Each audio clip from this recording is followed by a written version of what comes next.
Hello రుచిమిత్రులారా, welcome to my channel my kitchen diaries. ఇడ్లీలు అంటే చాలా మందికి ఇష్టం ఉండదు. అదేంటో కానండి, నాకు మాత్రం చాలా ఇష్టం. ఎందుకంటే ఇడ్లీలు మెత్తగా సాఫ్ట్గా అలా పెట్టుకోగానే ఇలా కరిగిపోతాయి. మరి ఇలాంటి ఇడ్లీ ఎలా చేసుకోవాలో చూసిద్దామా? దీనికోసం ముందుగా ఒక గిన్నెలో ఒక గ్లాస్ మినపప్పుని వేసుకుందాం. ఇప్పుడు ఇంకో గిన్నెలో 2 గ్లాసుల ఇడ్లీ రవ్వని వేసుకుందాం. గుర్తుంచుకోండి, 1 గ్లాసు మినపప్పుకి 2 గ్లాసులు ఇడ్లీ రవ్వ. ఇప్పుడు ఈ 2 గిన్నెల్లో నిండుగా నీళ్ళు పోసుకొని ఒక 5 నుంచి 6 గంటల వరకు నాననిద్దాం.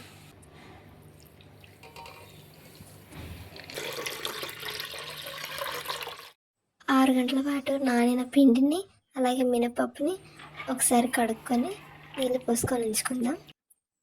ఇప్పుడు నీళ్ళల్లో ఉంచి పిండిని ఇలా గట్టిగా పిండి నీళ్ళు లేకుండా తీసుకొని ఇంకో గిన్నెలోకి వేసుకుందాం.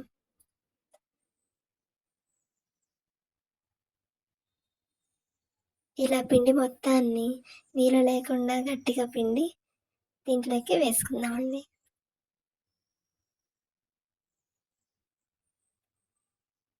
ఇలా పిండి మొత్తం సపరేట్ చేసిన తర్వాత మినపగుళ్ళని మిక్సీ పట్టుకుందాం. ఈ మినపగుళ్ళని తీసుకొని ఒక మిక్సీ జార్లో వేసుకుందాం.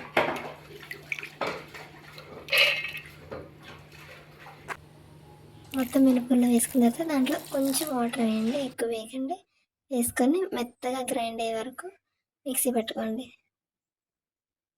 ఇలా మెత్తగా అయిన తర్వాత ఆ పిండిని తీసుకొచ్చి ఈ ఇడ్లీ పిండిలో వేయండి.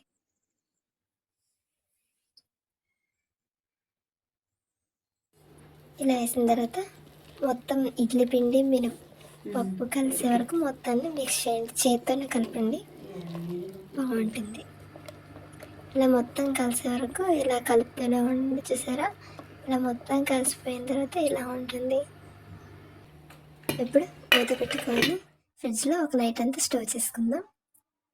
మార్నింగ్ చూస్తే ఇలా ఉంటుందండి. దాంట్లో నుంచి కొంచెం ఇడ్లీ పిండిని ఒక గిన్నెలోకి తీసుకుందాం. ఇడ్లీ పిండిలోకి కొంచెం ఉప్పు, అలాగే కొంచెం నీళ్ళు, మరీ ఎక్కువ వేసేయకండి. ఇలా అన్నీ వేసుకున్న తర్వాత ఒకసారి కలుపుకుందాం. ఇలా కలుపుకున్న పిండిని ఇడ్లీ పాత్రలోకి వేసుకుందాం ఒక్కొక్కటిగా. ఇలా ఒక్కొక్కటిగా ఇడ్లీ పాత్రలోకి వేసుకుందాం. నేను ఆయిల్ వాడట్లేదండి, మీరు ట్రై చేసి చూడండి. ఆయిల్ వాడకపోయినా బాగా వస్తుంది. ఆ తర్వాత ఇడ్లీ గిన్నెలో వాటర్ పోసుకొని ఇడ్లీ పాత్రని వేసుకుందాం. మూత పెట్టుకొని ఒక 20 నిమిషాల వరకు ఉడకనిద్దాం. చూసారా, వేడి వేడి ఇడ్లీ, మెత్తటి ఇడ్లీ ఎంత బాగా వచ్చిందో. ఆయిల్ వాడకపోయినా ఈజీగా వచ్చేస్తుందండి. మీరు కూడా ఒకసారి ట్రై చేస్తే ఎలా వచ్చిందో కామెంట్ సెక్షన్లో కామెంట్ చేయండి. Like, share and subscribe to my channel my kitchen diaries. మరో రుచికరమైన వంటలో మళ్ళీ కలుద్దాం.